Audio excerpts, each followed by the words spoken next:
Bonjour, je suis le docteur Kanté Abdoulaye, enseignant à la faculté de médecine de Bamako.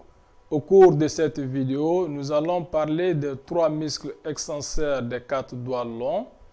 Ces trois muscles sont le muscle extenseur commun, l'extenseur du petit doigt et l'extenseur de l'index.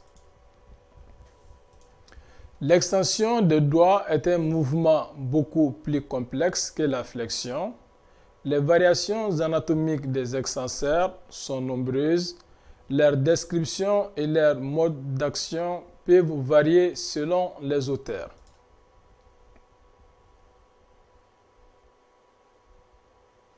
Voici une vue dorsale qui nous montre l'articulation du coude.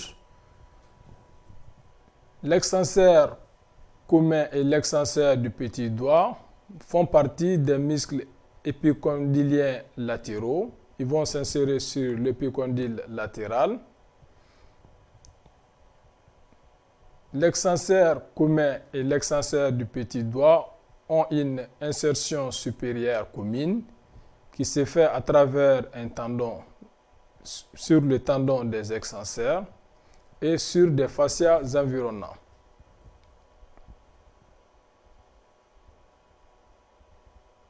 Donc voici le tendon de l'extenseur commun et de l'extenseur du petit doigt au niveau de l'épicondyle latéral.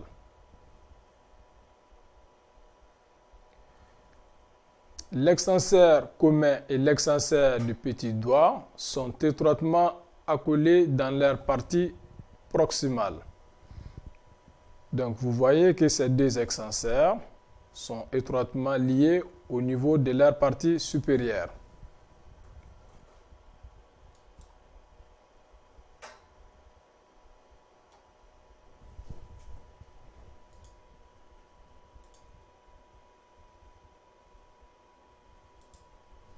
Le corps musculaire. Donc voici le corps musculaire de l'extenseur du petit doigt, qui est un corps musculaire fin.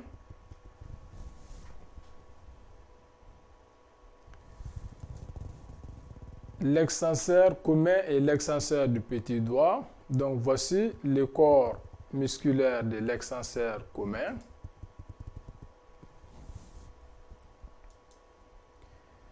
Et le troisième muscle, c'est l'extenseur de l'index.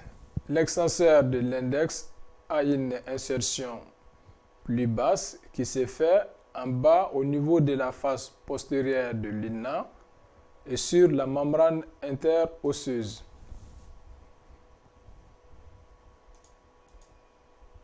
Le corps musculaire de l'extenseur est petit et légèrement oblique en dehors.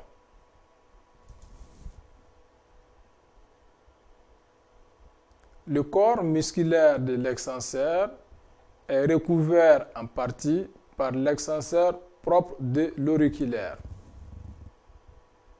L'extenseur propre de l'auriculaire qui recouvre en partie le corps musculaire de l'extenseur de l'index.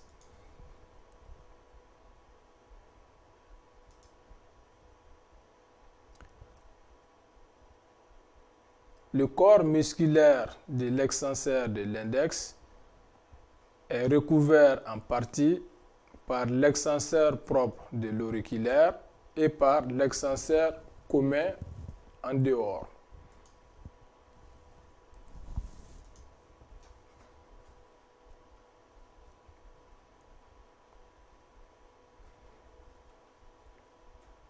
Donc voici les différents tendons des trois extenseurs. Et ici, on voit surtout le tendon de l'extenseur commun, donc des quatre doigts longs.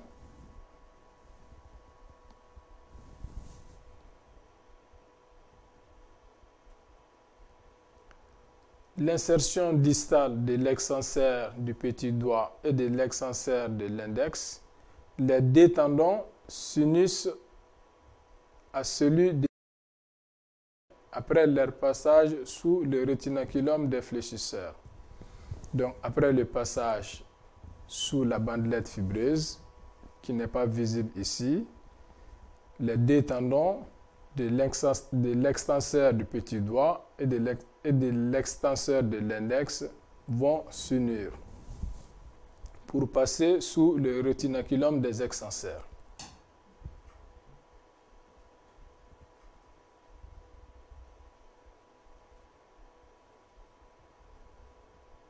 L'insertion distale de l'extenseur du petit doigt et de l'extenseur de l'index.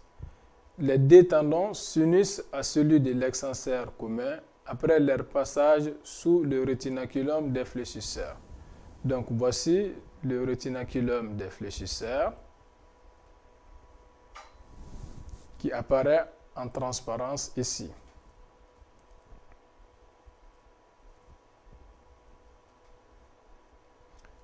Au niveau du métacarpe, des faisceaux fibreux transversaux solidarisent et stabilisent les 4 tendons de l'extenseur commun, dont l'obliquité et l'étendue sont variables.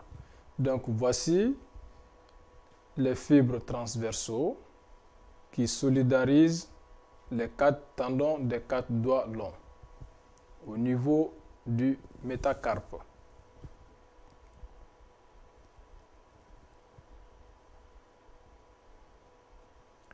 Les 4 tendons se terminent sur les bases des premières, deuxième et troisième phalanges et sur les capsules non représentées ici.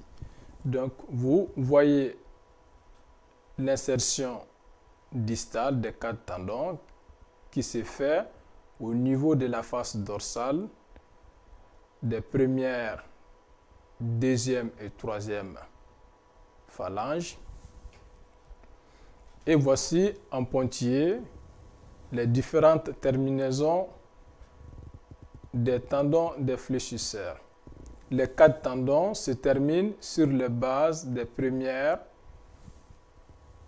que vous remarquez ici, des deuxièmes phalanges et les troisièmes phalanges ou les phalanges distales.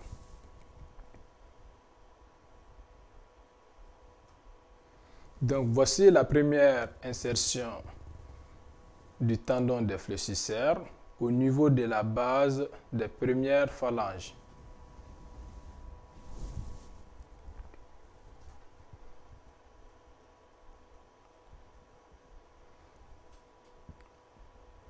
Et la deuxième insertion se fait au niveau des bases des deuxièmes phalanges ou des phalanges intermédiaires.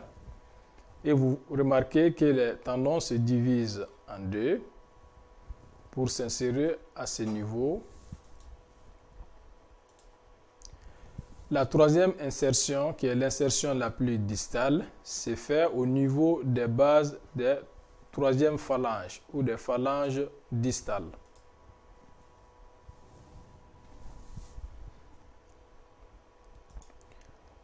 Les 3 languettes du tendon de l'extenseur commun. Donc voici une languette profonde. C'est cette languette qui se termine sur la base des deuxièmes phalanges.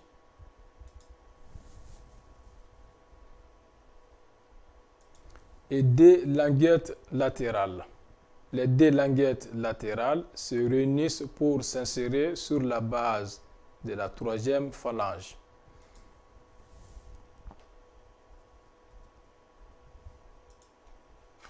La première phalange est ceinturée par un réseau fibré complexe en forme de demi-cône, l'aponevrose dorsale du doigt. Donc voici la première phalange qui est ceinturée par un réseau fibré appelé l'aponevrose dorsale. Ce réseau fibré réalise un demi-cône. Une représentation simplifiée ici.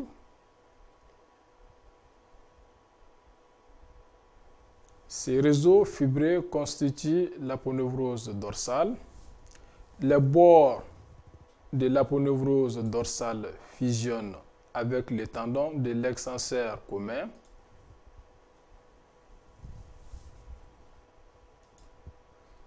Les bords de l'aponevrose fibreuse ici en noir, sont épaissis et nommés des bandelettes latérales. Donc, il y a des bandelettes latérales au niveau de chaque aponevrose dorsale.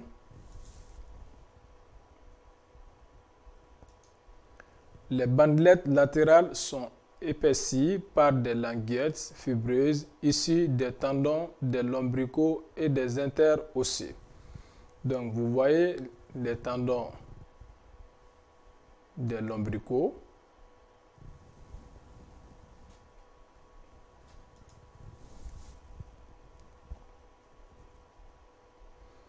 Et les tendons des interosseux que vous voyez ici, les 4 interosseux avec leurs tendons qui vont se terminer au niveau de l'aponevrose dorsale.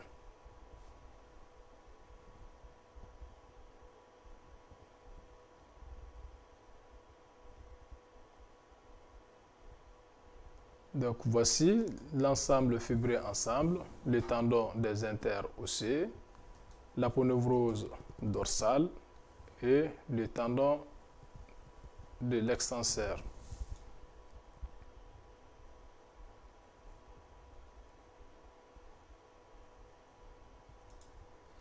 Des lames sagittales fibreuses vont ceinturer l'articulation métacarpophalangienne et constituent ce qu'on appelle la dossière des interosseux. Donc nous voyons 4 dossières des interosseux.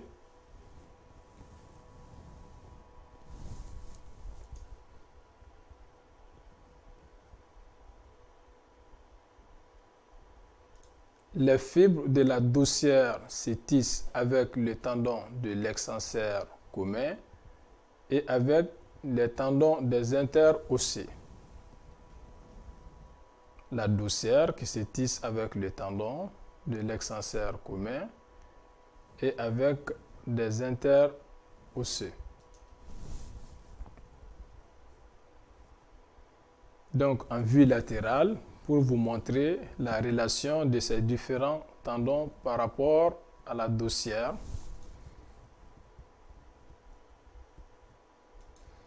Voyons à présent les rôles des 3 muscles extenseurs des doigts longs.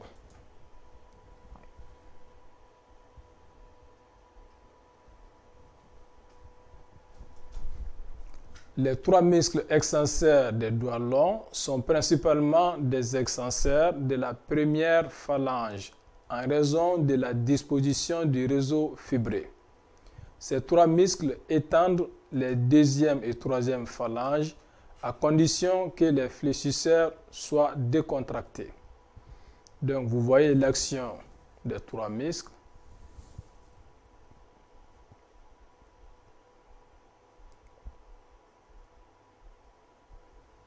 Donc l'extension des doigts grâce à l'action des muscles extenseurs. Les interosseux et les muscles ombilicaux conditionnent le glissement de la dossière et des bandelettes latérales qui jouent un rôle majeur dans les mouvements des doigts. Donc voici l'interosseux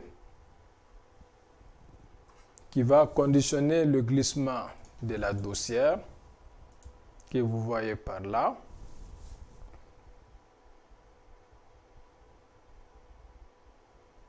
Donc en vue ventrale, vous voyez la dossière,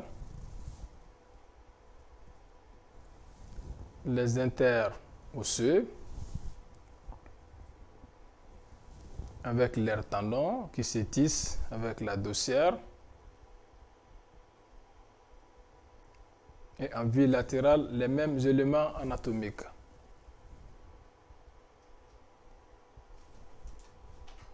Si les fléchisseurs sont contractés, les extenseurs étendent la première phalange en fonction de la taille de l'objet à saisir. La 2e et la 3e phalange restent fléchies. Donc vous voyez la 2e et la 3e phalange qui restent fléchies.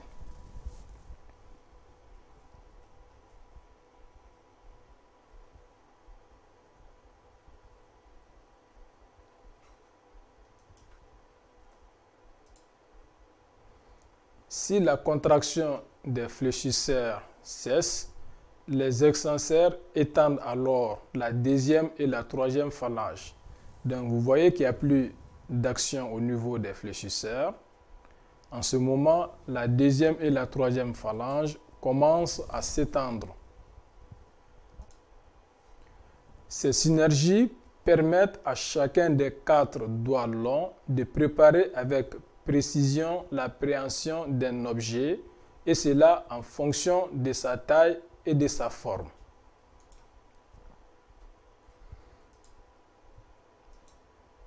Donc, vous voyez ici que la flexion va s'adapter à la taille de l'objet. Et quand l'objet est grand, la flexion s'adapte également à la taille de l'objet.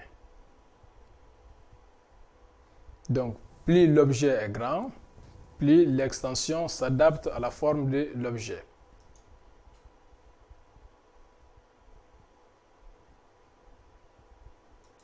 L'extenseur du petit doigt permet une extension isolée du petit doigt. Donc, c'est l'extenseur propre qui ne permet que l'extension du petit doigt.